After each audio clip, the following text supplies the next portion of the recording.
Very good evening to everyone. This is Prasenjit Das and welcome you all to my YouTube channel as well as my Facebook page. Dima Hasao Karbi Anglong यानी 6 schedule area के सभी candidates के लिए एक golden opportunity है। सामने हमारे पास एक स्पेशल टेट है। उसी टेट के आधार पर अब ये वीडियो बनने वाला है। रेगुलर मैं वीडियो डालता जाऊंगा सोशल, इंग्लिश और हिंदी के ऊपर, और pedagogy if possible time cover कर सकता है तो उसमें मैं वीडियोस डालूंगा। तो अगर आप लोगों को अच्छा लगे तो ज़रूर लाइक एंड शेयर करें या सबको बताएं। और अगर इसमें क्वेश्चन के साथ साथ एक्सप्लेनेशन के साथ साथ मैं क्या करूंगा, इसमें एमसीक्यू भी रहेगा। आपका एंड में जो एक्सप्लेनेशन होगा इसके साथ साथ मैं एमसीक्यू रखूंगा ताकि आपको ये मालूम पड़ जाए कि साथ साथ अभी जो एक्सप्लेनेशन सुना ये समझ में आया, याद है। अगर समझ में आया तो आप आंसर खुद ट्राई करना। करीबन 20 क्वेश्चंस मैंने एमसीक्यू इसी एक्सप्लेनेशन के आधार पर बनाया है, तो आप लोगों को आई होप अच्छा लगेगा। तो let's start without wasting the time. So non cooperation movement, असहयोग आंदोलन, we will start with the nation. That means Gandhi ji ने कब इसको शुरुआत किया, कब हुआ ये आंदोलन, कैसे स्टार्ट हुआ, ये हम लोग देखेंगे। उसके बाद हम लोग जाएंगे असम सेक्शन पे, मतलब इसका इफेक्ट, इस मूवमेंट का इफेक्ट असम पर कैसे हुआ उसको हम बाद में देखते हैं। पहले इसका ओरिजिन यानी इसका जड़ देखते हैं, कहाँ से ये शुरुआत हुआ। तो सबसे पहले non violent movement.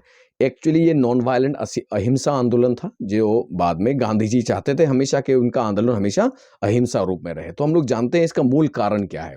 Non cooperation movement होने का मूल कारण, ध्यान से सुनिए सो दैट एक एक क्वेश्चन का आंसर कर सकें आप लोग। डेट्स एंड फैक्ट्स बहुत इंपॉर्टेंट है इस प्रकार के। असम के अंडर कोई भी अगर आप कॉम्पिटिटिव एग्जामिनेशन देने जाते हैं तो असम रिलेटेड क्वेश्चन और dates and facts very important है। सबसे पहले हम लोग जानेंगे इसके कारण। Economic exploitation by the British सब जगह है। हर कोई भारत में अगर कोई भी किसी प्रकार के ब्रिटिश के खिलाफ अगर कोई आंदोलन हुआ है तो उसमें याद रखें इकोनॉमिक एक्सप्लॉयटेशन है, उसमें टैक्सेस हैं, वो तो है ही है। उसके साथ साथ 3 प्रमुख कारण थे नॉन कोऑपरेशन मूवमेंट। भारत का जो पहला स्वाधीनता आंदोलन का पहला जो आंदोलन ब्रिटिश के खिलाफ हुआ था, ये नॉन कोऑपरेशन मूवमेंट जो 1920 में स्टार्ट हुआ था। तो अभी हम देखेंगे उसका कारण। पहला नंबर कारण हो गया राउलाट एक्ट। अभी राउलाट एक्ट क्या है, जहां जहां पर इंपॉर्टेंट फैक्ट्स है मैंने उसको हाईलाइट कर करके रखा है, तो जोर ध्यान रखिएगा। 1917 हमें इससे पहले दूसरा वीडियो में मैं जरूर बताऊंगा, आप या तो याद रखिएगा कि गांधी जी 1915 में वो भारत में वापस आने के बाद उन्होंने खेड़ा, अहमदाबाद और चंपारण जैसे जगह पर उन्होंने सत्याग्रह शुरुआत किया, आंदोलन। तब उनको जाकर उनको एक नेशनल फिगर वो बने, धीरे धीरे स्प्रेड हुआ। तो 1917 में क्या हुआ, राउलाट एक्ट, इसका शुरुआत कहां से हुआ। Governor general lord Chelmsford appointed a committee under the chairmanship of justice Sidney Rowlatt. Lord Chelmsford थे गवर्नर जनरल और इन्होंने अपॉइंट किया सिडनी राउलट को to investigate the nature of the extend revolutionary activities and to suggest legislation if necessary to deal with the effectively. Lord Chelmsford ने एक committee भेजी Sydney राउलट के अंदर पर, जिसको हम लोग राउलट एक्ट भी कहते हैं। सिडनी राउलट कौन थे, एक जस्टिस थे। उनको भेजा इन्वेस्टिगेशन करने के लिए कि जो आंदोलन, रेवोल्यूशनरी आंदोलन इंडिया में चल रहा है उसके बारे में जांच पड़ताल करने के लिए, क्या हो रहा है क्या नहीं हो रहा, कौन दोषी है, कौन ब्रिटिश के खिलाफ बोल रहा है। और जरूरत पड़े तो कोई लेजिस्लेशन बनाने के लिए, तो उन्होंने एक लेजिस्लेशन बनाया जिसको कहते हैं राउलट एक्ट 1919।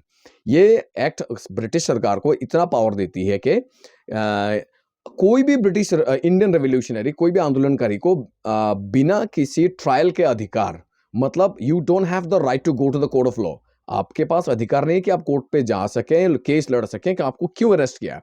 तो रेवोल्यूशनरीज जो आंदोलनकारी थे उनको अरेस्ट किया जा सके। याद रखिए पॉइंट।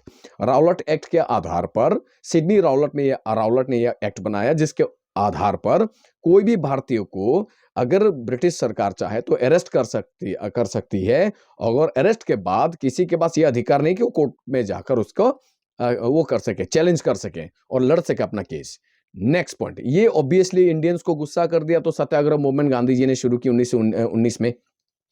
सत्याग्रह आंदोलन शुरू हुआ। ये पहला नॉन वायलेंट एक सत्याग्रह उन्होंने शुरू किया था, जिसके कारण गांधी जी ने प्रोटेस्ट करने के लिए उन्होंने नॉन वायलेंट मूवमेंट 1919 में एक शुरुआत की थी उन्होंने। Satyagraha according to Gandhi ji was the religious movement. Important point, satyagraha क्या है, एक उनके हिसाब से सत्य का आग्रह, सत्य के लिए आग्रह करना, सत्य यानी ट्रूथ, आग्रह adherence for truth, and process of purification and penance. The movement was launched on 6 अप्रैल, याद रखिए 6 अप्रैल 1919 को गांधी जी ने एक सत्याग्रह शुरू की विद द डेट ऑफ क्या क्या किया उन्होंने, हड़ताल और सारे बिजनेस, सारे जितने के बॉयकॉट वगैरह सारा कुछ किया उन्होंने, उनके साथ साथ सभी लोग जुड़े हुए थे. The movement gradually became a mass movement and protested Gandhi ji as an projected Gandhi ji as an all India leader. इसने क्या किया, गांधी को इस आंदोलन ने पूरा एक नेशनल फिगर के हिसाब से आगे वो कर दिया, फेमस कर दिया, पॉपुलराइज कर दिया. इमेंस पोटेंशियल उनके पास है, लोगों ने ये जाना. और उससे पहले चंपारण की एक घटना 1917, यानी जो इंडिगो प्रोडक्शन लेकर राजकुमार शुक्ला को लेकर एक कहानी बनी है, जिसके मैं अलग से वीडियो बनाऊंगा. The government on it's part crush the movement with heavy hand. British ने इस मूवमेंट को क्रश कर दिया. ऑब्वियसली ये आंदोलन तो ज्यादा दिन चला नहीं.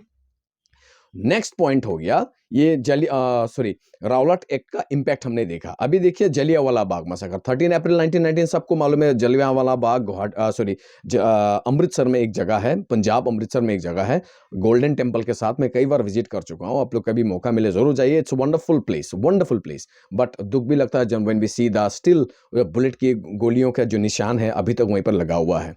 गोली उन्होंने प्रिजर्व कर रखा था कि वो लोग आज का जनरेशन उसको देख के याद करे कि हमारे पूर्वज ने क्या क्या सहा है इस आज़ादी के लिए. But nobody page attention, hardly like बुरा लगता है बोलने में, लेकिन आज का जनरेशन बहुत सारे ऐसे एक ग्रुप ऑफ परसेंटेज लोग हैं those who are completely diverted. उनको उनकी कुर्बानी से कुछ मतलब ही नहीं है. हाँ, बट नॉट ऑल. बहुत लोग देश के लिए अभी भी मनोप्राण से प्यार करते हैं. So Jallianwala Bagh next.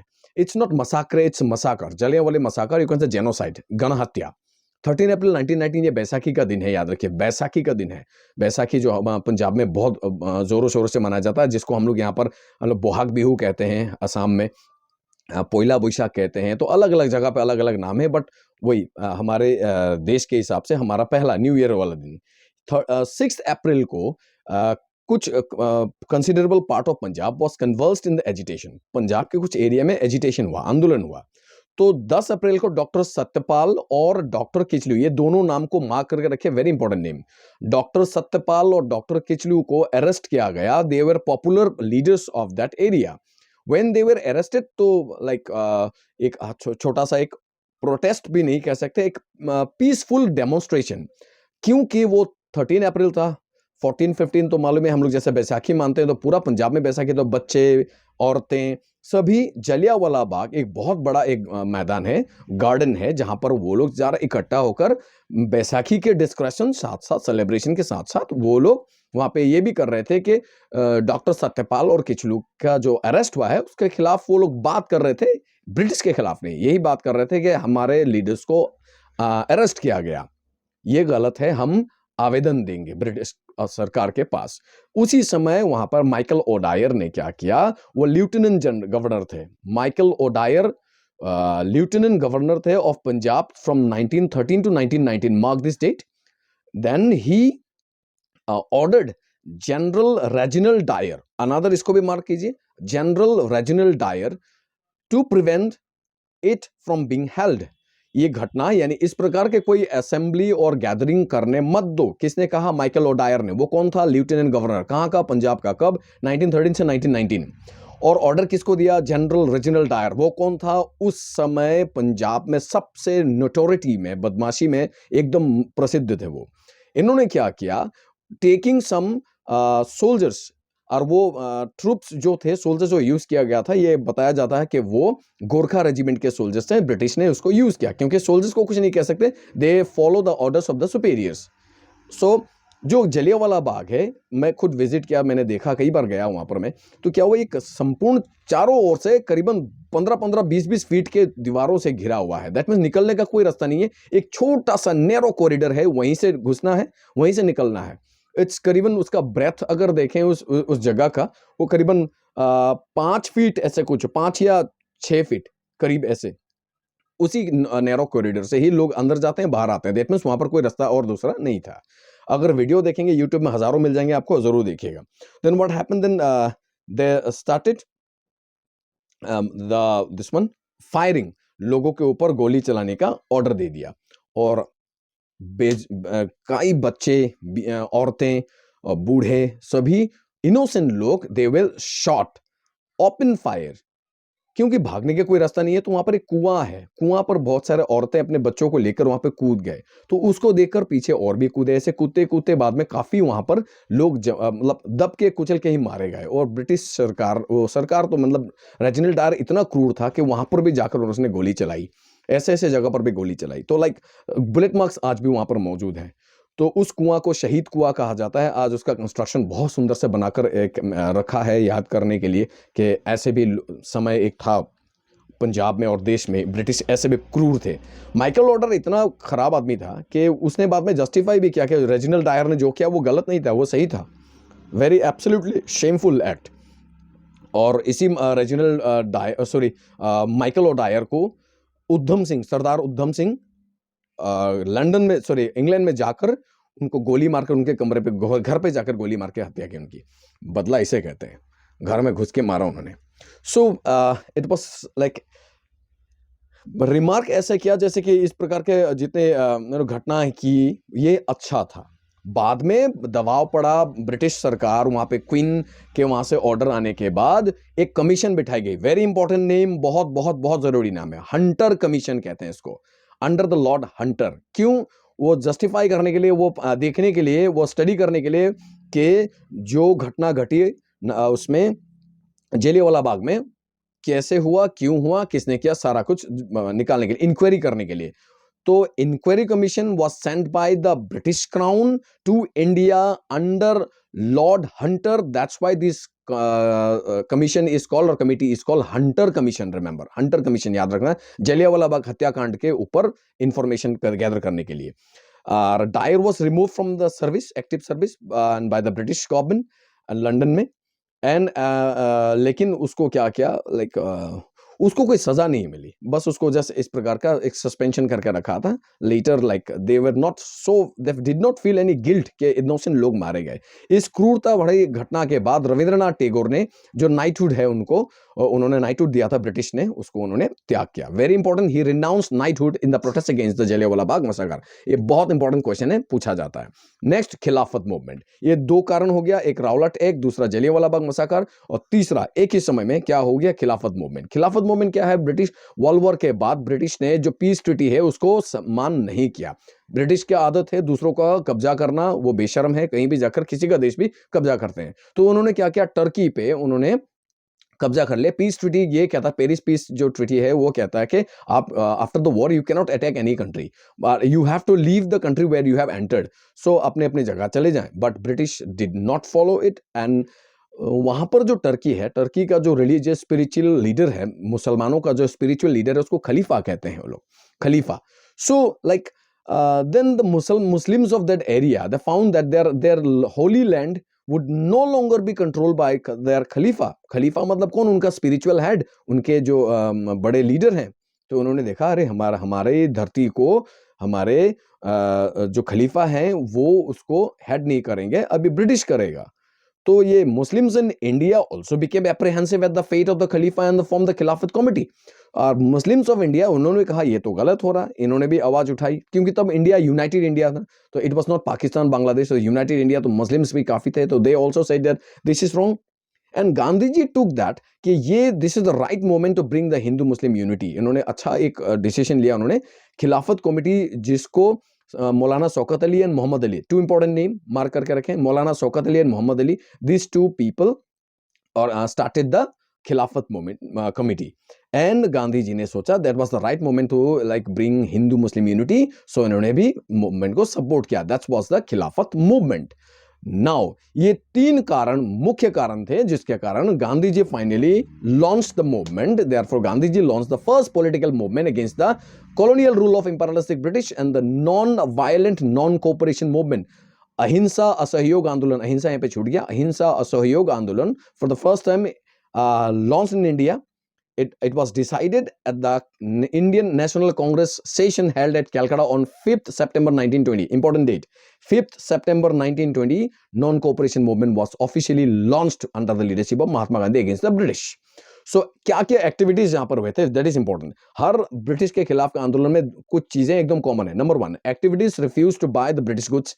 British goods खरीदना ये बंद हो गया था। जो उनके बना हुआ चीज, ओनली इंडिजिनियस सामान लेना था, जो स्वदेशी मूवमेंट में हुआ था। पिकेटेड लिक्योर शॉप, जो ब्रिटिश यानी इंग्लिश अंग्रेजी दारू की दुकान, उसको पिकेटिंग किया गया वहां पर। The goal was to uphold the Indian honour and integrity in the peaceful manner. और गांधी जी का ऑब्जेक्टिव ये था कि हम अपने पीसफुल तरीके से, शांतिपूर्वक अपने डिमांड रखेंगे, कोई भी फोर्स नहीं करेंगे, हम असहयोग करेंगे but non-violently, without any violence. So काफी huge bonfire was arranged, shops selling foreign goods and the liquor was picketed. Many students left the government schools and colleges. The peasants of Medinapur in Bengal organized a very effective non-tax campaign. वहां पे जो waste Bengal तो नहीं, बंगाल कहेंगे, वहां पर क्या हुआ, पीजेंट्स ने नॉन टैक्स कैंपेन शुरू कर दिया, उन्होंने टैक्स ना पे करना। फिर the Congress set up national educational institutions like, very important name, institutions like Kashi Vidyapeeth, very important name, Banaras Vidyapeeth, national Muslim university of Aligarh, ये बहुत जरूरी नाम है, Seth Jamnalal Bajaj, important name, Seth Jamnalal Bajaj declared that he would give rupees 1 lakh a year for the maintenance of the non-practicing lawyers.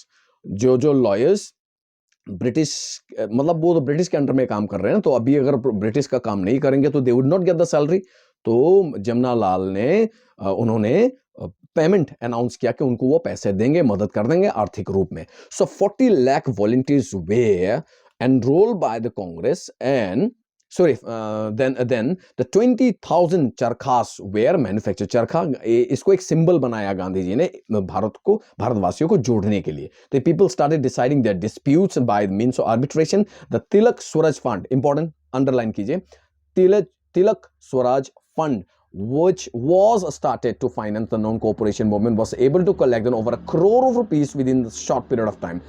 करोड़ों पैसे वहां पर जमा हो गए। किस लिए बनाया गया था ये तिलक स्वराज फंड? ताकि नॉन कोऑपरेशन मूवमेंट को सहयोग कर सके आर्थिक रूप से। The women also took participation. The children, the students of the college and schools, they also boycotted. बहुत सारे लोगों ने आंदोलन में सपोर्ट किया। So Gandhi toured almost the whole country and wipe out the enthusiasm of the people. The non-cooperation movement had two aspects, very important. इस movement में दो एस्पेक्ट्स थे, positive aspects and negative aspects. ध्यान से देखें, positive aspects of non cooperation movement क्या क्या था। सबसे पहले, the former included, that means positive included the promotion of स्वदेशी, particularly the revival of hand spinning and weaving. पहला था स्वदेशी, उसको प्रमोट करें। स्वदेशी किस चीज का? हैंड स्पिनिंग और weaving.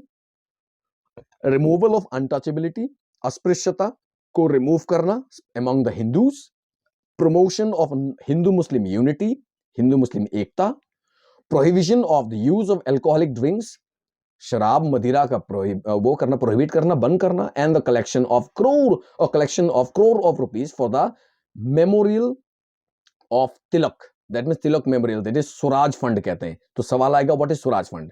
Swaraj fund was an organisation set up during the non cooperation movement in India to collect the money to support the movement. So negative side कौन सा है? The negative side usually refer to the triple boycott. 3 प्रकार का boycott कौन सा है? Namely the boycott of legislature, उनके कानून को ना मानना, boycott of courts, उनके कोर्ट को ना मानना, and the boycott of educational institution, उनके स्कूल कॉलेज को boycott कर देना जो ब्रिटिश चलाते हैं। तो ये हो गया negative and the positive aspects. It's very important. तो non-cooperation movement had the 2 aspects we have already seen. Now लेकिन ये मूवमेंट होने के बावजूद एक घटना घट गई, that is on very important date, mark कीजिए, the 5th February 1922 a serious mob violence took place in Chauri Chaura in Gorakhpur district जहां से हमारे योगी आदित्यनाथ जी आते हैं, उस डिस्ट्रिक्ट में। वो यूनाइटेड प्रोविंस था पहले, जो उसको अभी हम लोग उत्तर प्रदेश कहते हैं, ब्रिटिश इंडिया के समय में। तो वहां पर क्या हुआ, एक पुलिस वालों ने काफी अत्याचार किया लोगों के ऊपर, इंडियंस के ऊपर में। तो वो भी पुलिस कौन? Indian British police. रिमेंबर, इनको लगता कि वो खुद ही ब्रिटिश हो गए, जो they started working for the British. Half pant पहन के, कच्छा पहन के, डंडा लेके घूम के अपना पावर दिखा रहे थे। बस कुछ जवान लड़के, गरम दिमाग के लोग, they attacked a police station and set the police station on fire, and as a result of this incident 22 policemen were burnt alive. 22 policemen वो जिंदा जल गए, जिसमें से एक जमादार, एक हवलदार, एक दारोगा भी था। 2 जमादार, एक दारोगा भी था। गांधी जी ने इस घटना को एक हिमालयन ब्लंडर कहा। हिमालयन ब्लंडर मतलब बहुत बड़ी एक गलती, बहुत बड़ा मिस्टेक। बहुत ही बड़ा बलंडर हो गया, बोलते हैं ना वो वाला, उस टाइप का। तो it was made like obviously Gandhi ji हमेशा चाहते थे अपने मूवमेंट को नॉन वायलेंटली रखे, नॉन वायलेंट रखे, but unfortunately the violent incident took place. That's why finally Gandhi ji trial was arranged by the British, उन्होंने उनको अरेस्ट किया और Gandhi ji was arrested on 10th March 1922। Important date 10th March 1922। किस लिए? कि ब्रिटिश ने यह कहा गया कि गांधी जी ने इस घटना को इंस्टिगेट किया, इस प्रकार के वायलेंस को उन्होंने खुद इंस्टिगेट किया। That's why he was arrested for 6 years in jail। Remember 6 years in jail he was this one arrested। सो गांधी जी वहां से देखा कि this is not the right way of going asking for your demands. उन्होंने सोचा कि ये सही तरीका नहीं है अपने आंदोलन को रखने के लिए। दैट्स व्हाई उन्होंने कहा उनके प्रिंसिपल्स, उनके नीति, उनके न्याय, उनके सिस्टम से मैच नहीं कर रहा। दैट्स व्हाई उन्होंने ऑर्डर दिया कि इस मूवमेंट को सस्पेंड कर दिया जाए। Then the information came and finally the decision was taken that on 12 February 1922 non-cooperation movement came to an end। It was suspended by Mahatma Gandhi। 12 February 1922। सो ये सारा एक्सप्लेनेशन के ऊपर में आप पोज करके या फिर रिपीट करके दोबारा सुन सकते हैं, लेकिन एक बार क्वेश्चन जब स्टार्ट होगा आप मत देखिएगा ताकि आपका प्रैक्टिस हो जाए। तो let's start the MCQ. Who appointed the Sydney Rowlatt committee in 1917? Sydney Rowlatt committee को किसने भेजा, यानी राउलेट को किसने भेजा, सिडनी राउलेट को किसने भेजा?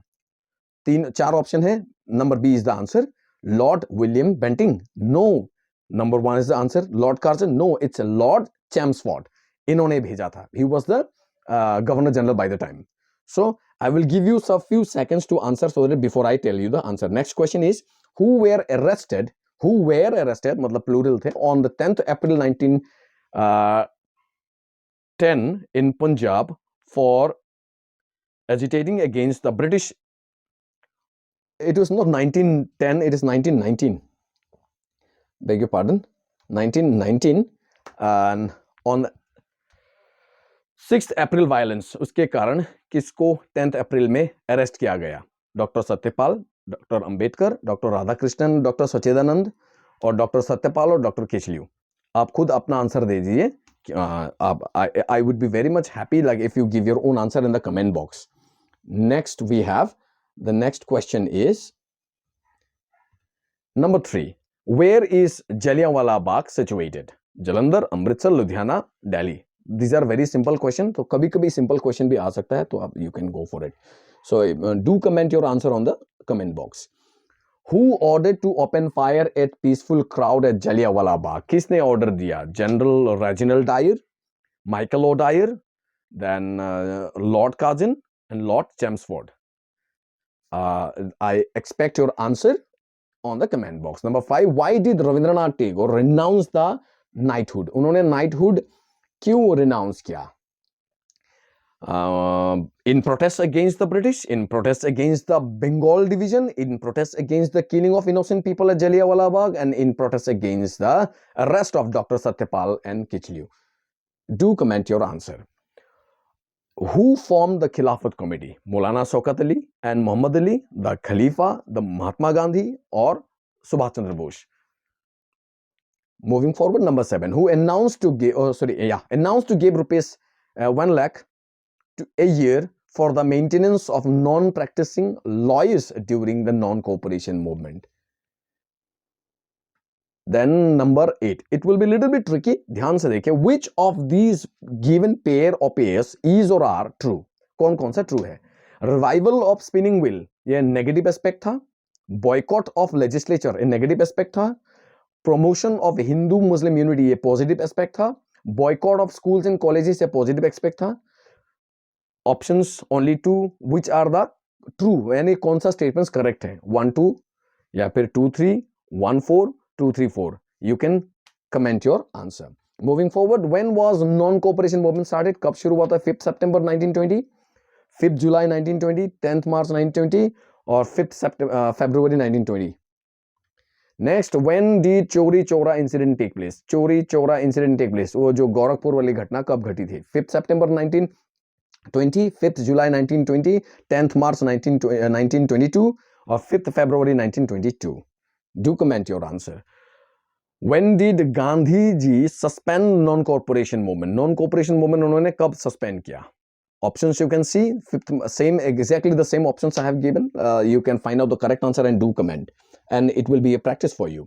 When was Gandhiji arrested for the allegation that he instigated the people for violence during the non-cooperation movement? Same options are there: 10 March, 12 March, 5th July, or 5th September 2022.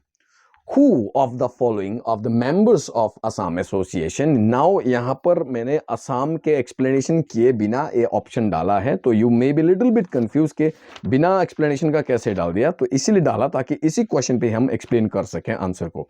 Now सवाल आया, who of the following members of Assam Association were not in support of the non-cooperation movement इन असम?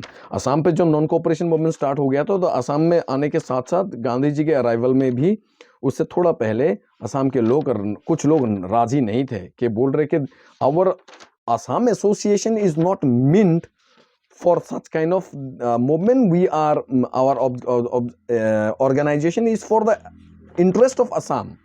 असम के demands और असम के ज़रूरतों के लिए ये बनाया गया है, तो हम इसमें इन्वॉल्व ना होना सही रहेगा. Assam is not ready for this such kind of movement, ये इन्होंने कहा था. कौन कौन थे?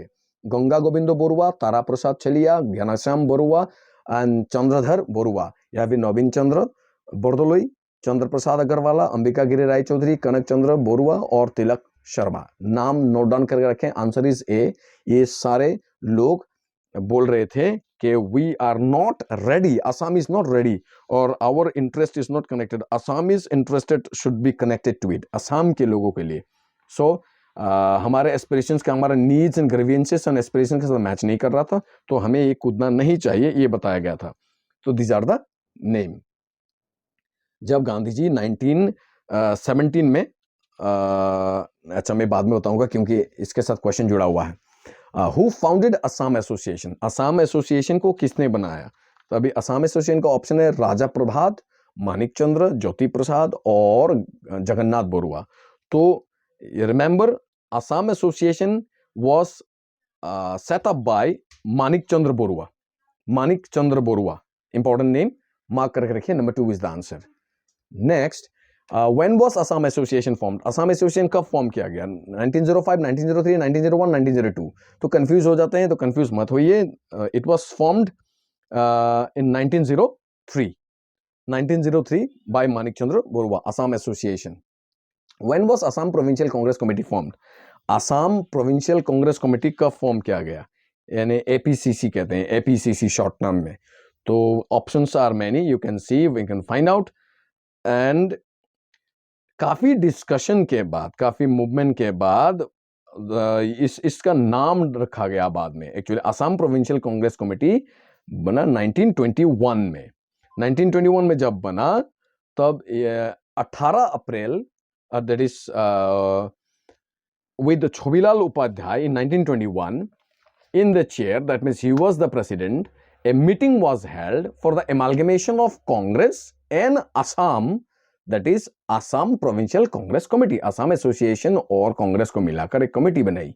उस कमेटी का हेड किसने किया? छोबीलाल उपाध्याय. ये नाम जो इतना इंपॉर्टेंट नहीं है, जिसलिए मैंने वो नहीं किया. तो 18 अप्रैल को हुआ था. फिर धीरे धीरे नवीन चंद्र Bordoloi, कृष्णाकांतो Bhattacharya, Assam Association decided to merge itself with the Assam Provincial Congress Committee in 1921, which was affiliated to Assam National Congress. And it was worth mentioning that the Assam All India Congress Committee in the Nagpur session of 1920 officially accepted the principle of reorganization of the states on the basis of language and appeal for the leaders of Assam to as a language, Assamese language had been like, it's very much important and sensitive issue कि असम की भाषा को accept करना ज़रूरी है, लोगों के like culture और इतिहास के साथ जुड़ा हुआ है, सेंटिमेंट्स के साथ जुड़ा हुआ. सब्सिक्वेंटली एडो कमेटी बनाई गई 1921 में with the headquarter of Guwahati. Kuladhar Chaliha president थे. Tarun Ram Phukan became the president late बाद में. And under the initiative of Assam provincial Congress committee, Gandhi ji was invited to Assam in 1921 to propagate the message of non-cooperation. उनको फिर इनवाइट किया गया इंडिया पे, और सॉरी असम पे. तो 1921 में इस को प्रोपोगेट कर सकें.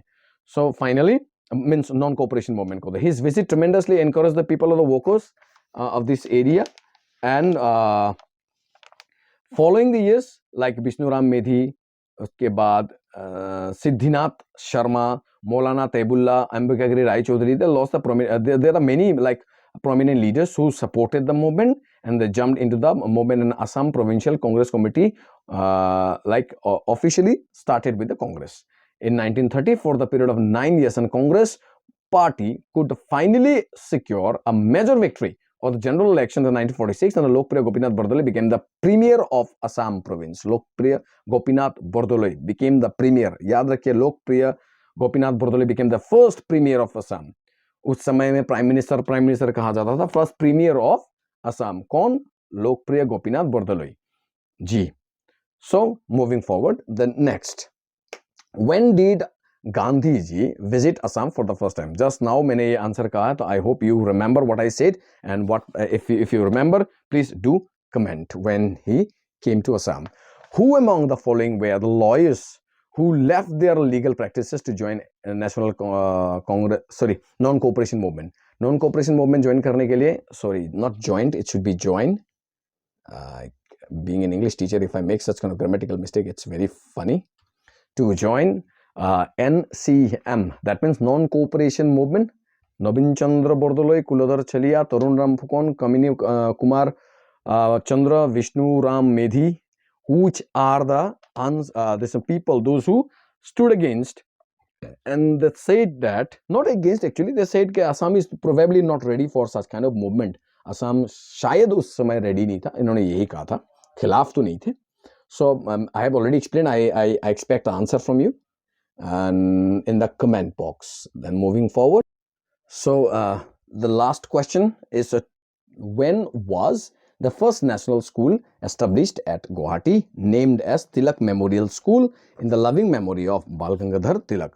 Bal Gangadhar Tilak के मेमोरी में स्कूल असम में यानी गुवाहाटी में पहला जो नेशनल स्कूल एस्टेब्लिश किया गया था वो कौन से साल पे किया गया था? So right option is February 1921 in the loving memory of Bal Gangadhar Tilak.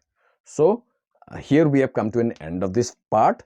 So next video we will go with some other options of informations of Assam history. We will I'll upload it by tomorrow or maybe day after tomorrow.